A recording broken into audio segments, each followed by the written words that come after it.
का सम्राट बन सके, सभी परिवारों और योद्धाओं को आदेश दे सके और फिर राक्षसी सेना के खिलाफ एकजुट होकर लड़ सके।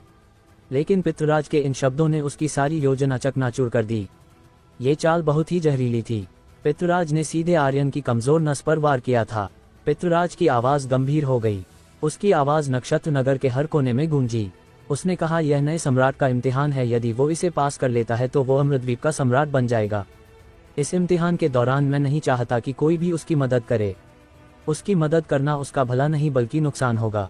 केवल इम्तिहान पास करने के बाद ही वो अमृतद्वीप का सच्चा स्वामी बन सकता है। यह एक और क्रूर चाल थी। इसने आर्यन को पूरी तरह से कोने में धकेल दिया। उसकी सारी संभावनाएं नष्ट हो गईं। वो सर्वोच्च बनकर सप्तचर्क महाविद्यालय को आदेश देना चाहता था, लेकिन अब सब कुछ खत्म हो चुका था। और नक्षत्र नगर के लोग जो सच्चाई से अनजान थे, इसे सिर्फ आर्यन का इम्तिहान समझेंगे और राक्षसी सेना के खिलाफ कोई कदम नहीं उठाएंगे। वास्तव में ये बेहद क्रूर चाल थी। मानना पड़ेगा, पितृराज बहुत चालाक था। उसके शब्द किसी सुपर अंतिम हमले से भी ज्यादा खतरनाक थे। उसने आर्यन को सीधे खाई के किनारे लाकर खड़ा कर दिया। भले ही वो सर्गेश्वर को मार चुका था, उसे कुछ भी हासिल नहीं हुआ। तो व्यूवर्स, आपको क्या लगता है, क्या होगा इस नॉवल में आगे? ये जानने के लिए सुनते रहिए स्पिरिट वर्ल्ड के अगले चैप्टर सिर्फ और सिर्फ हमारे चैनल रोज बस पर। और हाँ, अगर चैप्टर पसंद आया हो तो लाइक और कमेंट जरूर कर देना। इससे मुझे भी अगले चैप्टर्स को अपलोड करने में मजा आता है। धन्यवाद। हेलो दोस्तों, आप लोगों का स्वागत है हमारे channel story by DK FM पर। दोस्तों, अगर हमारे चैनल पर नए हो तो सब्सक्राइब कर लो हमारे channel story by DK FM को, क्योंकि स्पिरिट वर्ल्ड और सुपर योद्धा ध्रुव रिटर्न हमारे ही चैनल पर सबसे पहले आता है। पितृराज, जो लगभग 1000 साल जी चुका था, ऐसे भयानक बूढ़े से लड़ना। आर्यन के पास 10 सिर भी होते तो भी कम पड़ते। पितृराज कौन था? वादान का पूर्वज। वो कैसे बर्दाश्त करता कि उसका वंश जैसा अपमान सहे? और फिर भले ही उसे सर्गेश्वर से कुछ शिकायतें थीं, पर वो उसका खास शिष्य था। अब उसकी हत्या कर दी गई, वो भी पितृराज की आंखों के सामने। ये तो उसके मुंह पर तमाचा था। क्या वो आर्यन को ऐसे ही छोड़ देता? आर्यन ने गुस्से में दांत पीसे और मन ही मन बोला, पितृराज तू बूढ़ी लोमड़ी रुक, मैं तुझे इतना पेलूंगा कि तू अपना नाम तक भूल जाएगा। फिर उसने हल्की सी मुस्कान के साथ कहा, ठीक है, मैं ये परीक्षा स्वीकार करता हूँ। पितृराज की आंखों में संतुष्ट चमक चमकी। वो बोला, बहुत अच्छे, अगर तू ये परीक्षा पास कर ले तो तू ही सम्राट बनेगा। लेकिन अगर हार गया? आर्यन ने उसकी बात काट दी। अगर हार गया तो? पितृराज का लहजा ठंडा लेकिन खतरनाक हो गया। अगर तू हार गया तो न सिर्फ सम्राट की गद्दी छिन जाएगी, बल्कि सर्गेश्वर की हत्या, अमृतद्वीप के शक्ति संतुलन तोड़ने के सारे इल्जाम तुझ पर आएंगे और ये सब तुझे मौत की सजा दिला देंगे। आर्यन की आंखें सिकुड़ गईं, माथे पर बल पड़ गए। तो तूने मेरे लिए ये गड्ढा खोदा है? पितृराज ने हंसते हुए कहा, तो उसमें मत कूद, वैसे तेरे पास कोई और रास्ता है। तेरे शिवगिरी संघ के पास, दक्षिण तरंग महाद्वीप के पास, या तेरे सिंह परिवार के पास? उसकी आवाज अब आर्यन के मन में गूंज रही थी। आर्यन, तेरे पास कोई चारा नहीं। मैं सर्गेश्वर नहीं हूँ, मेरी चालें बहुत खतरनाक होती हैं। ये आवाज इतनी शांत थी कि आर्यन के मन में कोई हलचल तक नहीं हुई। यही थी पितृराज की असली ताकत।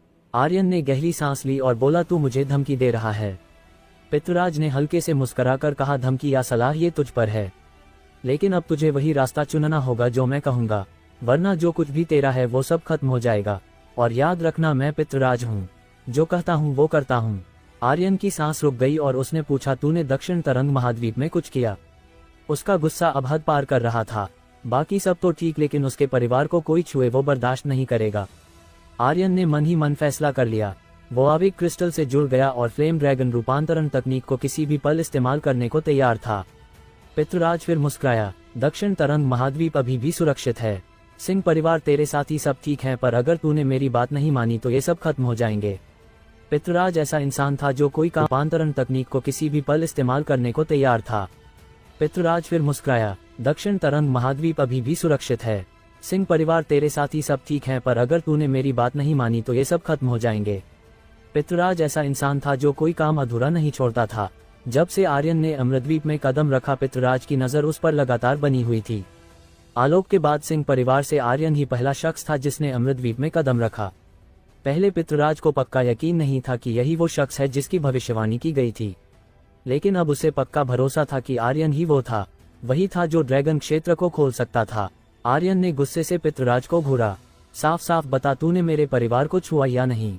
पितृराज का चेहरा अब भी वैसा ही शांत था। ये तेरे ऊपर है, अगर तू मान गया तो सब सलामत, लेकिन अगर तू नहीं माना तो तेरा पागल दादा, तेरी सेवक रूबी, तेरी वाणी मेघा और उसकी बहनें, तेरा चाचा और तेरे सारे साथी सब खत्म हो जाएंगे। आर्यन की उंगलियों की हड्डियां चटकने लगीं। उसकी मुट्ठियों में इतनी जोर से कसाव आया कि हवा तक थर्रा उठी। उसके भीतर जो गुस्सा सुलग रहा था वो अब ज्वालामुखी की तरह फूटने को था। उसका संकल्प साफ था, जो उसके अपनों को छुएगा वो उसे छोड़ेगा नहीं। तभी पूर्वज रुद्रदेव की आवाज गूंजी, संभल जा लड़के, अभी कुछ हुआ नहीं, अपनों को बचाना है तो पहले खुद को काबू में रखो। आर्यन बेवकूफ नहीं था, वो जानता था कि अगर उसने गुस्से में गलत कदम उठाया तो पितृराज जैसे चालबाज के सामने उसकी कोई बिसात नहीं रह जाएगी। अगले ही पल उसकी मुट्ठियां ढीली हो गईं और चेहरे पर एक ठंडी मुस्कान आ गई, एक खतरनाक मृत्युदूत जैसी मुस्कान। पितृराज की आवाज फिर गूंजी, शाबाश, अब तू समझदारी दिखा रहा है, मेरी बात ऐसे ही मानेगा तो तेरा सिंह परिवार सुरक्षित रहेगा। हा हा हा। उसकी जोरदार हंसी मानो नर्क से उठी हो आर्यन के दिमाग में गूंजने लगी। फिर पितृराज ने ऊंची आवाज में कहा, सभी अमर महल के एल्डर वापस अमर महल लौटें। और जाते जाते भी उसकी निगाहें आर्यन पर टिकी थीं, एक शिकारी की तरह जो शिकार को घेर चुका हो। आर्यन, मुझे निराश मत करना। वो जानता था कि आर्यन बस एक मोहरा है, एक ऐसा प्यादा जिसे वो जब चाहे कुर्बान कर सकता है। पितृराज और अमर महल के एल्डर वहां से चले गए, लेकिन आर्यन वहीं खड़ा रहा। उसकी आंखें सुर्ख थी, ज्वाला आंखों से छलकने लगी थी। एक एक करके तीखे शब्द उसके होठों से निकले, जो मेरे अपनों को छुएगा वो मरेगा। उसी वक्त गौरांग और बाकी साथी खुशी में झूम उठे। उन्होंने सोचा आर्यन ने सर्गेश्वर को मार गिराया, अब सब कुछ ठीक हो जाएगा। लेकिन उसी पल उनकी नजर उसकी आंखों पर पड़ी, जो गुस्से से कांप रही थी। भाई सब ठीक है ना? गौरांग ने चिंता से पूछा। आर्यन ने खुद को शांत किया और कहा, कुछ नहीं, चलो वापसी पर बात करेंगे। लेकिन सच तो यही था कि पितृराज की चाल ने आर्यन की सारी योजनाएं उलट पुलट कर दी थीं। 3 दिन में राक्षसी बीस्ट्स के हमले का क्या होगा? 10 लाख की राक्षसी सेना का क्या होगा? आर्यन को लग रहा था कि सर्गेश्वर को मारकर वो सब कुछ संभाल लेगा, पर असली मुसीबत तो अब शुरू हुई थी। जो बात उसे सबसे ज्यादा परेशान कर रही थी वो दक्षिण तरंग महाद्वीप में उसका परिवार था। उसे डर था कि कहीं कुछ बुरा ना हो जाए। अब उसे यकीन हो गया कि असली खतरा वही था। उसके परिवार को कोई छुए, ये बात उसे बिल्कुल बर्दाश्त नहीं थी। उसका खून गुस्से से खौल रहा था, लेकिन उसने चुप्पी साध ली। कुछ घंटों बाद अमर महल के बीचों बीच एक चमकता हुआ स्वर्णिम सरोवर था। इसके ठीक बीच में पितृराज हवा में तैर रहा था, आंखें बंद, ध्यान में डूबा हुआ। अचानक उसके चारों तरफ प्राचीन रहस्यमयी निशान और चिन्ह हवा में उभरने लगे। ऐसा लग रहा था मानो लाखों आत्माएं उसकी साधना में सहयोग कर रही हों।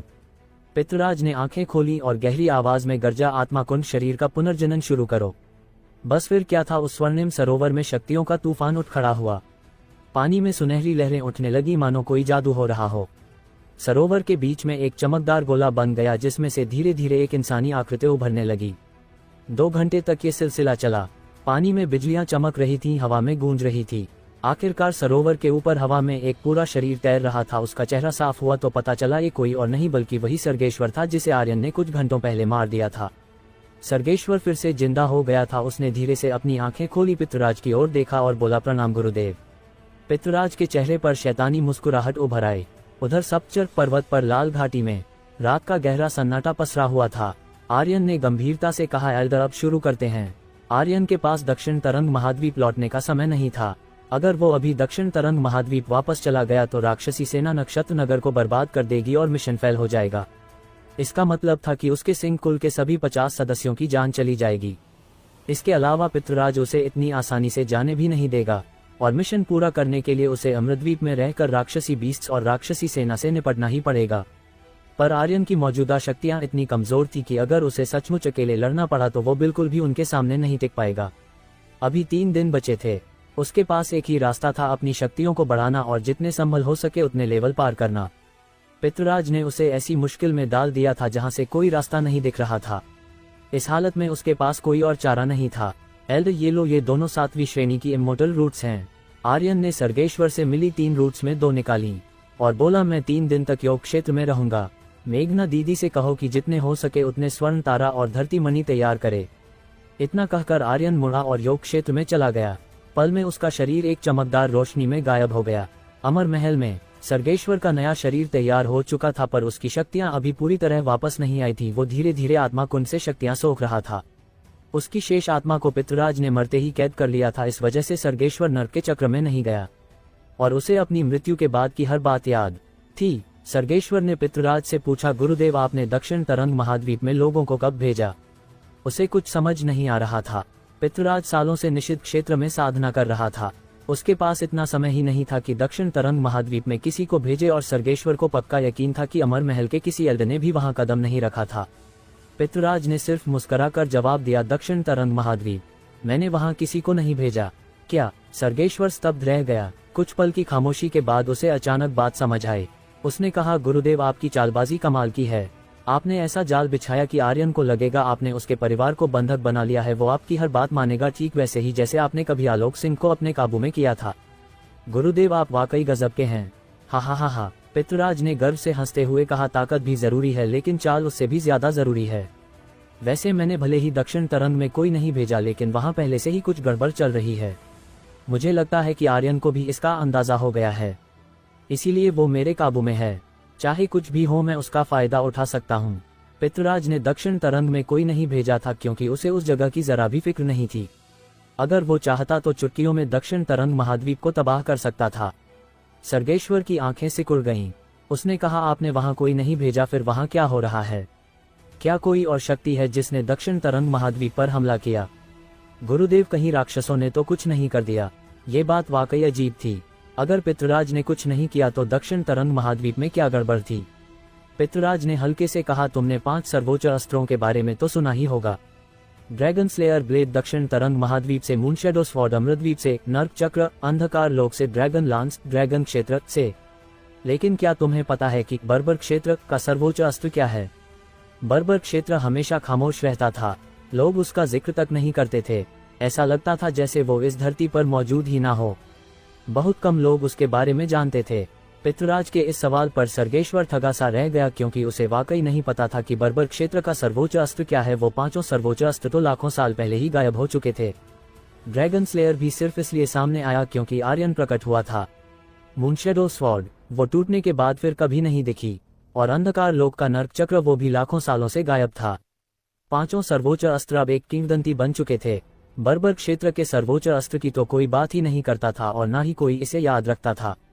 सर्गेश्वर ने कहा, बर्बर क्षेत्र के सर्वोच्च अस्त्र के बारे में तो कभी बात नहीं हुई। गुरुदेव, वो आखिर है क्या? पितृराज की नजरें सख्त हो गईं। उसने उदासीन लहजे में कहा, बर्बर क्षेत्र का सर्वोच्च अस्त्र एक द्वार है। सर्गेश्वर ने हैरानी से पूछा, द्वार? ये कैसा अस्त्र है? पितृराज ने कहा, ये एक टेलीपोर्टेशन द्वार है जो समय और अंतरिक्ष के एक अन्य आयाम से जुड़ा है। ये वो शक्तिशाली हथियार है जो लाखों सालों से बर्बर क्षेत्र की रक्षा करता आ रहा है। अब बहुत कम लोग इस बात को जानते हैं। मुझे पूरा यकीन नहीं कि दक्षिण तरंग महाद्वीप में हुई घटना बर्बर क्षेत्र से जुड़ी हुई है या नहीं। अगर बर्बर क्षेत्र के सम्राट ने सच में वो द्वार खोल दिया है और अगर अन्य आयामों के योद्धा यहाँ आ गए हैं तो शायद। पितृराज ने अपनी बात अधूरी छोड़ दी। उसे इन बातों की ज्यादा फिक्र नहीं थी। उसका एकमात्र मकसद था आर्यन से ड्रैगन क्षेत्र को खुलवाना। दक्षिण तरंग महाद्वीप बचे या मिटे उसे कोई फर्क नहीं पड़ता था। वो तो बस आर्यन को डराने के लिए दक्षिण तरंग का नाम ले रहा था। जल्दी से अपनी शक्ति वापस पाओ, मेरे पास तुम्हारे लिए एक काम है, पितृराज ने आदेश भरे लहजे में कहा। उसने सर्गेश्वर को इसलिए बचाया था क्योंकि उसकी ताकत काम की थी। पहले लेवल का दिव्यवीर, वो एक शीर्ष योद्धा था और पितृराज के लिए उसका कई कामों में इस्तेमाल हो सकता था। सर्गेश्वर ने तुरंत जवाब दिया, ठीक है गुरुदेव, वैसे अगले कुछ दिनों में 10 लाख की राक्षसी सेना हमला करने वाली है। क्या आप सचमुच आर्यन को अकेले इसका सामना करने देंगे? पितृराज ने कहा, हाँ बिल्कुल, ऐसा करके वो निश्चित रूप से हार जाएगा। न सिर्फ अमृतद्वीप के सम्राट की गद्दी उसके हाथ से जाएगी बल्कि वो पूरी तरह टूट भी जाएगा। फिर मैं दक्षिण तरंग महाद्वीप के नाम पर उसे दबाऊंगा। मुझे यकीन है कि मैं उसकी पूरी छिपी शक्तियां बाहर निकाल सकता हूँ। वो ड्रैगन पूंछ की समाधि जरूर ढूंढ लेगा। इंसान की ताकत की कोई सीमा नहीं होती और सिंह वंश की ताकत तो सोच से भी कहीं ज्यादा है। वो आर्यन की सारी संभावनाएं बाहर निकालना चाहता था क्योंकि केवल तभी वो ड्रैगन क्षेत्र को ढूंढ सकता था। योग क्षेत्र में क्या तुम आसमानी रूह इम्मोर्टल रूट को फ्यूज करना चाहते हो?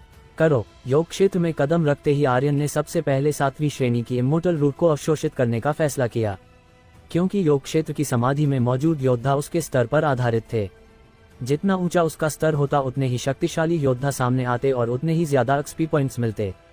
यही मुख्य बिंदु था। आर्यन को एक्सपी पॉइंट्स चाहिए थे, ढेर सारी एक्सपी, ताकि वो स्तर बढ़ा सके। इन 3 दिनों में उसे खुद को इतना मजबूत करना था कि वो अजेय बन जाए। वो अभी मूलवीर के शिखर पर था। अगर वो अपनी मौजूदा शक्ति पर निर्भर रहता तो अनंतवीर स्तर के योद्धा के सामने उसकी सिर्फ हार होती। फिर भले ही वो अपनी कोई भी चाल इस्तेमाल कर ले, अगर हयातो और रागनार नहीं होते तो वो सर्गेश्वर को भी कभी नहीं मार पाता। ज्यादा शक्तियां पाने का एकमात्र रास्ता था स्तर बढ़ाना और साधना में उन्नति करना। बधाई हो आर्यन, आसमानी रूह इमोर्टल रूट का फ्यूजन पूरा हो चुका है। उसी पल आर्यन की एक्सपी पट्टी में जमा एक्सपी पॉइंट्स बाढ़ से टूटे बांध के पानी की तरह बह निकले। उसके शरीर में लगातार 4 आवाजें गूंजी और आखिर में सिस्टम की एक आवाज उभरी। बधाई हो आर्यन, तुमने लेवल अप किया है। वर्तमान स्तर 4थे लेवल का स्वर्गवीर। योग क्षेत्र एक असाधारण आयामी जगह थी। यहाँ का नियम सरल था, जो शक्तिशाली है वह और शक्तिशाली बनता है, जो कमजोर है वह और कमजोर हो जाता है। पिछली बार जब आर्यन यहाँ आया था वो एक रक्तवीर था। उस समय समाधियों से निकलने वाले योद्धा भी रक्तवीर से शुरू हुए थे। अब योग क्षेत्र की समाधियां अपनी मूल स्थिति में लौट चुकी थीं, जैसे वहां कभी कोई समाधि टूटी ही ना हो। ये पूरी तरह से रिसेट सिस्टम की तरह थी। अगर तुम इसे एक बार में पार नहीं कर सके तो सब कुछ पहले जैसा हो जाएगा। आर्यन एक 4थे लेवल का स्वर्गवीर था, तो अब समाधियों से निकलने वाले योद्धा भी 4थे लेवल के स्वर्णवीर से शुरू होंगे। धड़ाम, एक योद्धा की समाधि फटी और उसमें से एक शक्तिशाली योद्धा बाहर निकला। उसका स्तर आर्यन के समान था, वो भी 4थे लेवल का स्वर्गवीर था। आर्यन ने मन ही मन बुदबुदाया, ठीक वैसा ही जैसा मैंने सोचा था। आर्यन के हाथ में ड्रैगन स्लेयर चमका और उसने पूरी ताकत से आगे की ओर वार किया। कुछ ही चालों में वो योद्धा आर्यन के हाथों मारा गया। सिस्टम की आवाज गूंजी। बधाई हो आर्यन, तुमने एक 4थे लेवल के स्वर्गवीर को मारा है। तुम्हें 35,000 एक्सपी पॉइंट्स, 50 अमर ऊर्जा पॉइंट्स और एक अमर मूल्य मिला है। बधाई हो आर्यन, तुमने एक नया मिशन योग क्षेत्र को पार करो सक्रिय किया है। क्या तुम इसे स्वीकार करना चाहते हो? मिशन योग क्षेत्र को पार करो स्तर SS। पुरस्कार स्तर जोड़ 1, सभी कौशलों का स्तर जोड़ 1, अमर ऊर्जा पॉइंट्स जोड़ 1, 0 लाख शॉप पॉइंट्स जोड़ 1, 0 लाख और एक विशेष इनाम। समय एक बार में दोबारा प्रवेश नहीं कर सकते। दंड योग क्षेत्र को खोलने में असमर्थता, हमेशा के लिए यहीं फंस जाना। ये मिशन करो और मरो जैसा था, लेकिन आर्यन ने जरा भी हिचकिचाहट नहीं दिखाई। उसने कहा स्वीकार करो। उसके सिर पर मुसीबतें एक के बाद एक बढ़ती जा रही थी, तो उसने सोचा एक और मुसीबत मोल लेने में क्या बुराई है। अगर उसे इन सब बेड़ियों को तोड़ना था, अगर उसे इन सब मुसीबतों से बाहर निकलना था, तो उसके पास केवल एक रास्ता था, सब कुछ कुचल देना। दानुज राक्षस बाहर आओ। दानुज राक्षस अपने विशाल जंजीरी गदा के साथ बाहर निकला। उसने एक घुटने पर झुककर कहा मास्टर। आर्यन ने आदेश दिया, इन सभी समाधियों को उलट पुलट कर रख दो। दानुज राक्षस ने तुरंत पूछा, क्या मैं इन समाधियों को खत्म करके उन शक्तिशाली प्राणियों को बाहर निकालूं या उन्हें खुद ही मार डालूं? अपनी गुरुत्व शक्ति से समाधियों को उड़ा दो, आर्यन ने हुक्म दिया। दानुज राक्षस की गुरुत्व शक्ति बहुत खास थी। उसकी शक्ति आसपास के गुरुत्व को शून्य करके हर चीज को नीचे दबा सकती थी, लेकिन वह इसे हजारों या लाखों गुना बढ़ाकर हर चीज को हवा में उड़ा भी सकता था। समझा? दानुज राक्षस की भौहें सिकुड़ी और उसके शरीर पर गुरुत्व अग्नि धधक उठी। 1 लाख गुना गुरुत्व ऊर्जा की एक झटकेदार लहर फैली और आसपास की सब समाधियां चटकने लगीं। कई योद्धा बाहर निकले और हवा में तैरने लगे। आधे मिनट से भी कम वक्त में पूरा आसमान योद्धाओं से भर गया। ये सभी आर्यन से कहीं ज्यादा शक्तिशाली योद्धा थे। छोटे लड़के, तुम्हारी हिम्मत कैसे हुई योग क्षेत्र में घुसने की? जल्दी से निकल जा और मैं तुम्हारी जान बख्श दूंगा, एक योद्धा ने जोर से चिल्लाया। आर्यन ने मुस्कुराते हुए कहा, बकवास कम करो, लड़ाई शुरू करो। तू मरने की ख्वाहिश रखता है? योद्धा क्रोधित हो गया और चीखा, इसे कुचल दो। अनगिनत योद्धा आर्यन की ओर बढ़े, इतने सारे कि वे धरती और आकाश को ढक रहे थे। आर्यन ने दोनों हाथों से ड्रैगन स्लेयर को कसकर पकड़ा। वह पीछे नहीं हटा बल्कि पागलपन के साथ आगे बढ़ा। उसके बगल में दानुज राक्षस ने पूरी ताकत से उसकी रक्षा की और आर्यन के कदमों के साथ बिना रुके आगे बढ़ता रहा। थंडर राक्षस, एक गर्जन भरी आवाज गूंजी। जैसे ही योद्धाओं ने आर्यन को घेर लिया, थंडर राक्षस शून्य से बाहर निकला और उत्साह से हंसते हुए बोला, हा हा हा, आखिरकार मेरे थंडर राक्षस के चमकने की बारी आई। हा हा हा, तुझे मैंने बकवास करने के लिए नहीं बुलाया। आर्यन ने उछलकर थंडर राक्षस के सिर पर एक जोरदार चपत लगाई। उसने चीखकर कहा, जल्दी से इन्हें उड़ा दो। थंडर राक्षस ने अपना सिर सहलाया और दर्द भरा चेहरा बनाते हुए बोला, क्या मैं थोड़ा सा घमंड भी नहीं कर सकता? मुझे धरती सील की जंजीरों से छुटकारा पाने में कितनी मेहनत लगी। अब मैं बेरोक टोक हूँ, मुझे थोड़ा तो घमंड करने दो। उसकी बात पूरी भी नहीं हुई थी। आर्यन ने फिर से एक जोरदार चपत मारी जो ठीक पहली वाली जगह पर लगी। ये बेहद तकलीफदेह था। मास्टर, मैं और घमंड नहीं करूंगा, अब बिल्कुल नहीं। मैं अभी लड़ने जाता हूँ, अभी उड़ा देता हूँ। थंडर राक्षस का चेहरा कड़वाहट से भर गया। दानुज राक्षस और धरती राक्षस ने एक साथ मजे लेते हुए कहा, ज्यादा बकबक करने का यही नतीजा होता है। आर्यन ने चीखकर कहा, सब गंभीर हो जाओ। जो भी फिर से घमंड करेगा मैं उसका छोटा भाई काट दूंगा। तीनों राक्षसों ने अपनी कमर कस ली और एक शब्द भी नहीं बोला। अब जल्दी वार करो, आर्यन ने भौहें सिकोड़ते हुए कहा। योद्धाओं के हमले कमजोर पड़ने वाले थे, अगर उसने उन्हें अभी नहीं मारा तो मरने की बारी उसकी थी। थंडर राक्षस ने अब जरा भी लापरवाही नहीं की। उसके शरीर से एक प्रचंड शक्ति फूटी और उसका पूरा शरीर बिजलियों से ढक गया। उसने गहरी गर्जना की और बोला, बिजली का तांडव।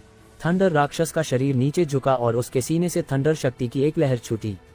ये एक ऐसी लहर थी जिसे रोका नहीं जा सकता था। उस पल मानो वक्त ठहर गया हो। आगे बढ़ रहे योद्धा हवा में जम गए। इसके बाद खटाखट विस्फोटों की एक श्रृंखला गूंजी। उनके शरीर उस बिजली के वार से बीच से कट गए थे। कई 100 मीटर के दायरे में एक भी योद्धा जिंदा नहीं बचा, सभी मारे गए। वो हजारों योद्धा पलक झपकते ही खत्म हो गए। ये दृश्य देखकर आर्यन का मन थर्रा उठा, साथ ही वह बेहद उत्साहित भी था। क्या शानदार वार था। थंडर राक्षस के शरीर की सारी सील जंजीरें गायब हो चुकी थीं। इसके अलावा इस दौरान उसकी शक्ति को विशेष रूप से संशोधित किया गया था, जिससे वो और भी शक्तिशाली हो गया था। सिस्टम की आवाज धमाकों की तरह गूंज रही थी। आर्यन के कानों के पर्दे फटने को थे। उसने जोर से कहा, शानदार, यही ले चाहिए, हमले जारी रखो। हाँ मास्टर, मेरा वार कमाल का था, है ना। थंडर राक्षस फिर से घमंड करने लगा। उसकी बात पूरी होने से पहले ही धरती राक्षस ने तंज कसते हुए कहा, क्या अब सील टूट गई तो तू महान बन रहा है। मास्टर, मुझे बाहर निकालो, इस नालायक को मेरी ताकत का एहसास करवाता हूँ। थंडर राक्षस ने जल्दी से कहा, धरती राक्षस भाई, मुझे थोड़ा सम्मान दे दे। मैं अभी अभी तो निकला हूँ, कम से कम मुझे थोड़ा और मजा लेने दे। मैंने अभी अपना सबसे खतरनाक हमला भी नहीं दिखाया। धरती राक्षस ने कहा, तेरी उस छोटी सी ताकत को तू सबसे खतरनाक हमला कहता है। इसे करके शर्मिंदगी मत मोल ले, मेरी ताकत देख। उसी समय दानुज राक्षस ने अपने जंजीरी गदा को हिलाया और बोला, धरती राक्षस, क्या तू सच में इतना कमाल का है। धरती राक्षस अब कुछ नहीं बोल सका। वो थंडर राक्षस को तो दबा सकता था, लेकिन दानुज राक्षस से उसे डर लगता था। उसकी धरती शक्ति गुरुत्व के सामने बेकार हो जाती थी। धरती राक्षस निरुत्तर हो गया। उसने कहा, ठीक है भाई, तेरा रुतबा बड़ा है, तू पहले जा। आर्यन ने चीख कर कहा, मेरे सामने बकवास बंद करो, तुम तीनों मिलकर हमला करो। अपने सारे खतरनाक हमले इस्तेमाल करो, अपनी पूरी ताकत लगा दो। जी मास्टर। मास्टर, मैं और इंतजार नहीं कर सकता। हा। एक दिन बाद नक्षत्र नगर की सीमा में लगातार शक्तिशाली धमाके गूंज रहे थे, मानो आसमान फटने वाला हो। जमीन के नीचे भी यही हाल था। राक्षसी बीस्टों की भयंकर गर्जनाएं सुनाई दे रही थीं। नर्क के प्राणी ऐसे लग रहे थे जैसे वे अपनी बेड़ियों को तोड़कर नरक से बाहर निकलने वाले हों। आकाश में जमीन की गहराइयों में एक दुष्ट शक्ति बढ़ रही थी, जो धीरे धीरे सतह की ओर बढ़ रही थी। नक्षत्र नगर के बाहर पहाड़ों की गहराइयों में राक्षसी बीस्टों की एक सेना इकट्ठा हो रही थी। नक्षत्र नगर के लोग दिन रात डर में जी रहे थे, क्योंकि ये ऐसा लग रहा था जैसे दुनिया का अंत होने वाला हो। नगर के बाहर से गूंजती राक्षसी बीस्टों की गर्जनाएं दिल दहला रही थी। 10 लाख राक्षसों की सेना भी सीमा पर दबाव डाल रही थी, जिसने अमृतद्वीप की राजधानी या फिर कहे सबसे बड़े शहर को खतरे में डाल दिया था। सबको पता था कि राक्षसों की सेना सीमा पर आ रही है, लेकिन राक्षसी बीस्टों का उत्पात, नरक की गहराइयों से आने वाली गर्जनाएं और शून्य से आने वाली दहाड़ें, वो नहीं जानते थे कि नक्षत्र नगर पर राक्षसी बीस्टों का भी हमला होने वाला है। ये राक्षसी बीस्ट न केवल अमृतद्वीप के थे, बल्कि उनमें कुछ अत्यंत शक्तिशाली प्राणी भी शामिल थे। नक्षत्र नगर शिवगिरी वासिका सब लोग एक छोटे से आंगन में इकट्ठा हुए थे। रुद्रसेन ने कहा, आर्यन के एकांत साधना से बाहर आने में अभी 2 दिन बाकी हैं। हमें इन 2 दिनों में सब कुछ तैयार करना होगा। शुरू में उन्हें नहीं पता था कि 10 लाख राक्षसों की सेना के अलावा आर्यन किस बात को लेकर चिंतित था, मगर अब उन्हें सब कुछ समझ आ गया था। उन्हें तैयारी करनी होगी और आर्यन के एकांत साधना से बाहर आने का इंतजार करना था। मेघना ने कहा, हमारे 1 लाख योद्धा पहले ही इकट्ठा हो चुके हैं और आर्यन के लिए 1 लाख स्वर्ण तारा भी तैयार कर लिए गए हैं। एस्फीरा ने कहा, मैंने नक्षत्र नगर में शून्य भूमि के लोगों से संपर्क किया है, उन्होंने भी मदद करने के लिए सहमति दे दी है। औजा ने कहा, सप्तचर्क महाविद्यालय छोड़ चुके छात्रों ने भी मदद करने का वादा किया है। सब ने अपनी सहमति जताई। गौरांग ने कहा, पितृराज की ये चाल बहुत क्रूर है। सम्राट का इम्तिहान, ये सब बकवास है, वो बस मास्टर को मुश्किल में डाल रहा है। पहले मास्टर का प्रभाव जब उसने सर्गेश्वर को मारा अभूतपूर्व था, पर अब वो फिर से शून्य पर आ गया है। इतना ही नहीं, वो सारे योद्धा जो मास्टर को देखकर दंग रह गए थे, अब उम्मीद कर रहे हैं कि वह अकेले इस इम्तिहान को पास कर ले। ये तो बिना खून बहाए हत्या करने जैसा है, बहुत बेकार चाल है। रुद्रसेन ने कहा, अब इस बारे में बात करने से कोई फायदा नहीं, हमें बस अपना काम करना है। आर्यन के एकांत साधना से बाहर आने का इंतजार करो। पश्चिमी अंधकार लोक पूर्वज, हमारी सेना 2 दिन में नक्षत्र नगर पहुंच जाएगी, तब तक वे नक्षत्र नगर को धूल में मिला देंगे। जारीफ ने उत्साह से कहा। वो इस सेना का मुख्य सेनापति था। उसके नेतृत्व में राक्षसों की सेना सीधे आगे बढ़ रही थी। ये कहा जा सकता था कि वो रास्ते में हर देवता और योद्धा को कुचलते हुए आए थे। हालांकि रास्ते में उसे कोई मजबूत प्रतिद्वंद्वी नहीं मिला था। वो नक्षत्र नगर के साथ लड़ाई की प्रतीक्षा कर रहा था। चंद्रनेत्र ने हल्के से सिर हिलाया, अपनी योजना के अनुसार चलो, लेकिन सावधान रहना। अमृतद्वीप को कम मत आंकना, उसकी असली ताकत अभी तक सामने नहीं आई है। जारीफ ने घमंड भरे लहजे में कहा, पूर्वज निश्चिंत रहें, मैं पूरी सावधानी बरतूंगा। जब तक अमर महल के शीर्ष योद्धा हस्तक्षेप नहीं करते, अमृतद्वीप में कोई भी मेरी राक्षसी सेना के कदमों को नहीं रोक सकता। अमृतद्वीप तो बस रेत का ढेर है, पूरी तरह बेकार। वैसे पूर्वज, मुझे खबर मिली है कि कल नक्षत्र नगर के आसपास हर तरह के अजीब प्राणियों की चीखें सुनाई दी। वे आकाश से, नरक से, गहरे पहाड़ों और दलदल से आ रही थीं। मुझे नहीं पता कि राक्षसी बीस्ट इतने उन्माद में क्यों इकट्ठा हो रहे हैं, लेकिन यह अमृतद्वीप में पहले कभी नहीं हुआ। जारीफ को कुछ समझ नहीं आ रहा था, और इस बार सारे राक्षसी बीस्ट नक्षत्र नगर की ओर बढ़ रहे हैं। क्या उन्हें भी पता चल गया है कि अमृतद्वीप खतरे में है और वो इसका फायदा उठाकर उनकी जान लेना चाहते हैं? क्या राक्षसी बीस्टों का कबीला फिर से उठ खड़ा होने वाला है? राक्षसी बीस्ट इकट्ठा हो रहे हैं। चंद्रनेत्र की आंखें सिकुड़ गईं। ये पहली बार था जब उन्होंने ऐसी बात सुनी थी। इसके अलावा आकाश में और जमीन की गहराइयों में उथल पुथल थी। ये क्यों हो रहा था?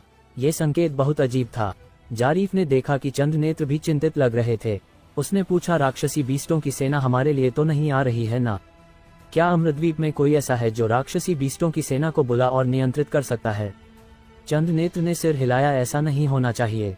राक्षसी बीस्टों की सेना के इस समय आने का एकमात्र कारण ये हो सकता है कि उनका निशाना भी नक्षत्र नगर है। हा हा हा, जारीफ उत्साह से हंसा और बोला, इस तरह भले ही अमर महल हस्तक्षेप करे, नक्षत्र नगर टिक नहीं पाएगा। ये राक्षसी बीस्टों की सेना तो एकदम सही तोप का गोला है। मैं अभी सोच रहा था कि शहर को कैसे तोड़ा जाए, लेकिन अब लगता है कि मुझे चिंता करने की जरूरत ही नहीं। पूर्वज, 3 दिन में आप खुद नक्षत्र नगर में होंगे, अमर महल के साथ बराबरी पर बैठेंगे और अमृतद्वीप के सारे साधना संसाधनों में हिस्सा लेंगे। हा हा हा। जारीफ उत्साहित हो गया। उसके दिमाग में एस्फीरा का चेहरा उभरा। उस समय तुम मेरी औरत बनोगी। चंद्रनेत्र ने हल्के से कहा, इस बार हमारी सेना का मुकाबला करने वाला आर्यन है।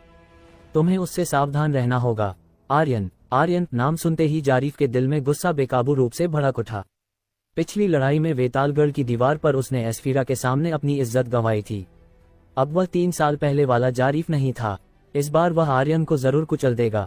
जारीफ की भौहें गुस्से से चमक उठीं। उसने मन ही मन सोचा, आर्यन, मैं उम्मीद करता हूं कि तुम मुझे निराश नहीं करोगे। एक ही बार में मेरे हाथों कुचल मत जाना। हा हा हा। मेरी औरत को छीनना, तेरे जैसा कचरा इस लायक भी है? अमर महल के सभा हॉल में पितृराज सम्राट की गद्दी पर विराजमान था। हॉल में दर्जनों एल्डर आपस में फुसफुसा रहे थे, चर्चा कर रहे थे।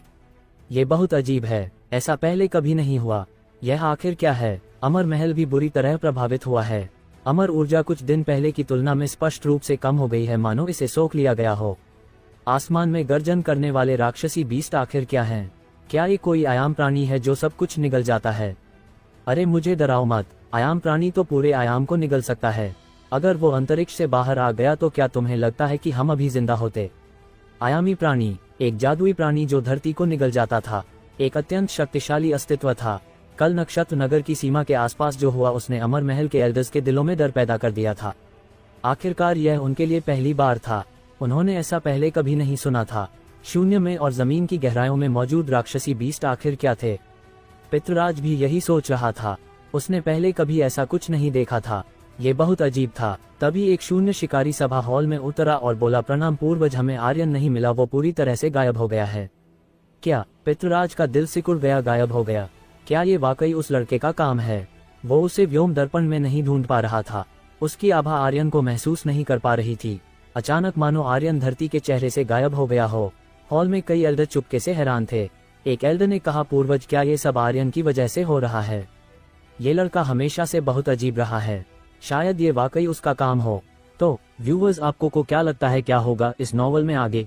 ये जानने के लिए सुनते रहिए स्पिरिट वर्ल्ड के अगले चैप्टर सिर्फ और सिर्फ हमारे चैनल रोज वर्स पर। और हाँ, अगर चैप्टर पसंद आया हो तो लाइक और कमेंट जरूर कर देना। इससे मुझे भी अगले चैप्टर्स को अपलोड करने में मजा आता है। धन्यवाद।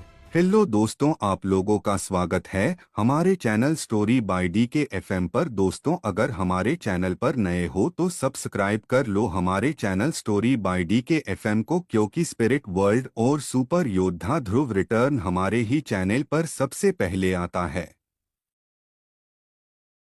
उसी समय कई और शून्य शिकारी हॉल में आए और सबने एक एक करके बोलना शुरू किया। एक ने कहा, महाराज शिवगिरी संघ की मेघना ने पिछले 3 सालों में 1 लाख परमधर्मी योद्धा तैयार किए हैं। ये सभी मेघना के प्रति पूरी तरह वफादार हैं। दूसरे ने कहा शून्य भूमि के कुछ बुजुर्गों और 300 से ज्यादा योद्धाओं को भी एस्फीरा ने आर्यन की मदद करने के लिए मना लिया है। तीसरे ने कहा शिवांश परिवार को भी गौरांग ने दुश्मन के खिलाफ लड़ने के लिए राजी कर लिया है। और भी ये नक्षत्र नगर था, कोई भी अमर महल के नियंत्रण से बच नहीं सकता था। आर्यन गायब हो चुका था। इससे पितृराज बहुत क्रोधित था। पिछली बार उसने आर्यन को जो धमकी दी थी वह जाहिर तौर पर पर्याप्त नहीं थी। अगर ऐसा था तो आर्यन को एक चेतावनी देनी जरूरी थी ताकि उसे आज्ञा न मानने और गायब होने के परिणाम पता चलें। साथ ही नक्षत्र नगर के लोगों को यह भी दिखाना था कि आर्यन की मदद करने का अंजाम क्या होता है। पितृराज ने हल्के से कहा मैं समझ गया। कुछ मिनट बाद आत्मा कुंड के पास पितृराज ने धीरे से कहा तुम बदला लेना चाहते हो है ना। सर्गेश्वर की आंखों में एक तीक्ष्ण चमक उभरी। उसने कहा गुरुदेव मैं अपने सपनों में भी यही चाहता हूँ। इस बार मैं फिर से नहीं हारूंगा, कभी नहीं, मैं अपनी जान की कसम खाता हूँ।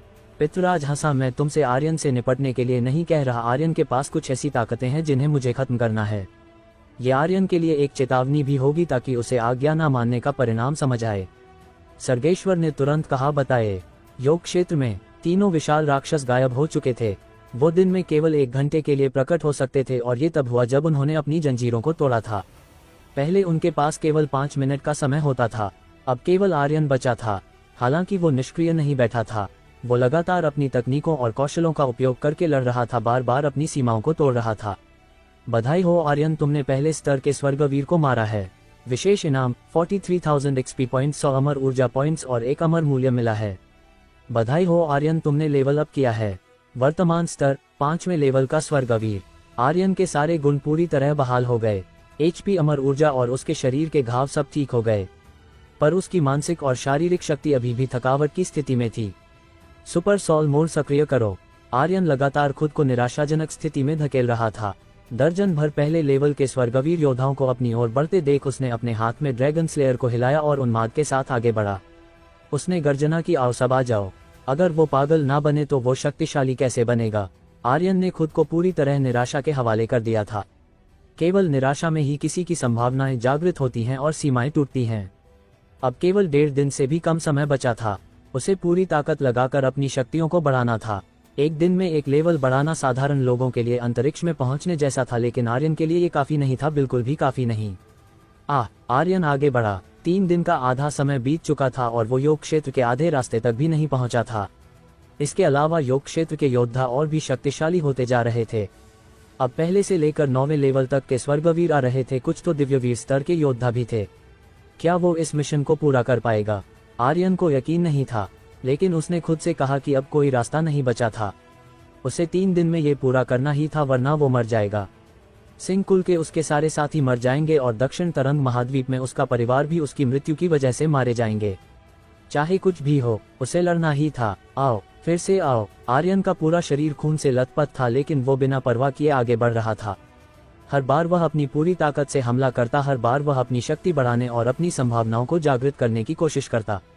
हर बार वह ऐसा लड़ता जैसे यह उसकी आखिरी लड़ाई हो। अब आर्यन के पास वाकई कोई रास्ता नहीं बचा था। आधी रात को नक्षत्र नगर के एक सुदूर कोने में एक विशाल हवेली में जो किसी परिवार की लग रही थी, चारों ओर लाशें बिखरी पड़ी थीं। सभी को एक ही वार में मार डाला गया था। ये सभी रक्तवीर स्तर के योद्धा थे, लेकिन फिर भी एक ही वार में मारे गए। ये हमला इतना शक्तिशाली था कि इसे रोकना असंभव था। क्या कहा तुमने? सभी 20,000 परमधर्मी योद्धा मर गए। मेघना का शरीर कांप उठा, उसका चेहरा सफेद पड़ गया। वे परमधर्मी योद्धा वही थे जिन्हें उसने 3 साल तक प्रशिक्षित किया था, और वे पलक झपकते ही मारे गए। दुश्मन कितना शक्तिशाली था, ये कल्पना करना मुश्किल था। मेघना ने तुरंत पूछा, ये किसने किया? अमर महल के एल्डर भी ऐसा नहीं कर सकते। क्या ये अमर महल का कोई सर्वोच्च एल्डर था? उसकी अटकलें पूरी होने से पहले ही एक और व्यक्ति आंगन में दौड़ता हुआ आया और बोला, संघ प्रमुख दक्षिणी पर्वत आंगन के 20,000 परमधर्मी योद्धा भी मर गए। क्या? मेघना तुरंत एक पत्थर के टुकड़े पर गिर पड़ी। उसकी आंखें कांप रही थीं और उसका चेहरा और भी पीला पड़ गया। ये वह ताकत थी जो उसने आर्यन के लिए तैयार की थी, वो एकमात्र चीज जो वह उसके लिए कर सकती थी। 1 लाख परमधर्मी योद्धा, सभी शीर्ष योद्धा और पूरी तरह वफादार। लेकिन कुछ ही मिनटों में एक के बाद एक खबरें आईं। 40,000 परमधर्मी योद्धा बस यूं ही मारे गए। उसी समय रुद्रसेन और अन्य लोग बाहर निकले और बोले, क्या हुआ? मेघना ने कहा, 40,000 परमधर्मी योद्धा मारे गए, एक भी जिंदा नहीं बचा। मुझे डर है। मेघना ने रात के आकाश की ओर देखा और बोली, क्या ये पितृराज का काम है? रुद्रसेन का चेहरा सख्त हो गया। उन्होंने कहा, उन्होंने अचानक हमला क्यों किया? और किसी को परमधर्मी योद्धाओं के बारे में नहीं पता था, फिर उन्हें कैसे पता चला कि वे कहाँ हैं? पितृराज ने ये कदम क्यों उठाया? सब कुछ शुरू होने से पहले ही खत्म हो गया था। मेघना ने ज्यादा नहीं सोचा और बोली, अगर वे 40,000 परमधर्मी योद्धाओं का स्थान ढूंढ सकते हैं तो बाकी तीनों समूहों का स्थान भी जरूर जानते होंगे।